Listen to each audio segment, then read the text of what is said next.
Good morning বন্ধুরা, তোমরা সবাই কেমন আছো? নিশ্চয় ভালো আছো। আমাকে কমেন্টে বলবে তোমরা কেমন আছো। আমি ভালো আছি তোমাদের আশীর্বাদে। আজকে একটা নতুন রেসিপি নিয়ে তোমাদের সামনে চলে এসেছি। আজকের রেসিপিটা হলো যে আমাদের কচুর ফুল থাকে, এই ফুলের যে ভিতরে যে অংশটা আছে ওটার রেসিপি আজকে তোমাদের সাথে আমি শেয়ার করব। সবাই বলে ওটা না বলে খায় না কেউ, ওটাতে বলে চুলকায়, মানে ওটাতে কিছু হয় না। সিদ্ধ করে যদি আমরা জলটা ফেলে দিই তাহলে কিছু হয় না।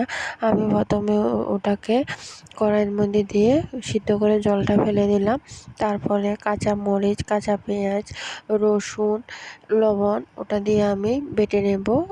কচুর ভিতরে যে অংশটা ছিল সিদ্ধ করে নিয়েছি ওটাকে বেটে নিয়ে তারপরে কড়াইতে একটু তেল দিয়ে ওটাকে কচুর ফুল আমি যেভাবে বানিয়েছি এভাবে আমি ওটাকে একদম শুকিয়ে নেব।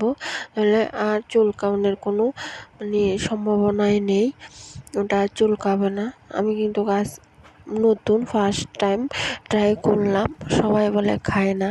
আমি আজকে বলছি যে বাড়িতে ওটা আজকে আমি ট্রাই করব, দেখি কেমন হয়, ভালো হবে না খারাপ হবে জানি না। দিয়েছি কিন্তু না, ভালোই লেগেছে খেতে গরম ভাতের সাথে। তোমরা একবার বাড়িতে ওটা বানিয়ে খাবে, দেখবে ভালো ভালো লাগবে।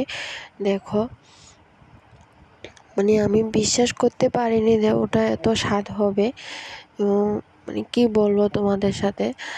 তোমাদের যদি ভালো লাগে তাহলে লাইক কমেন্ট করে দিও, শেয়ার করে দিও। আর তোমরা যদি আমার পেজটা যদি দেখে থাকো তাহলে ইউটিউবে গিয়ে সাবস্ক্রাইব করে দেবে, ফেসবুকে লাইক কমেন্ট করে দেবে, ফলো ব্যাক দিয়ে দেবে। সবাই ভালো থাকো, সুস্থ থাকো, এতটুকুই। আবার নেক্সট আমার একটা ভিডিও নিয়ে আসবো।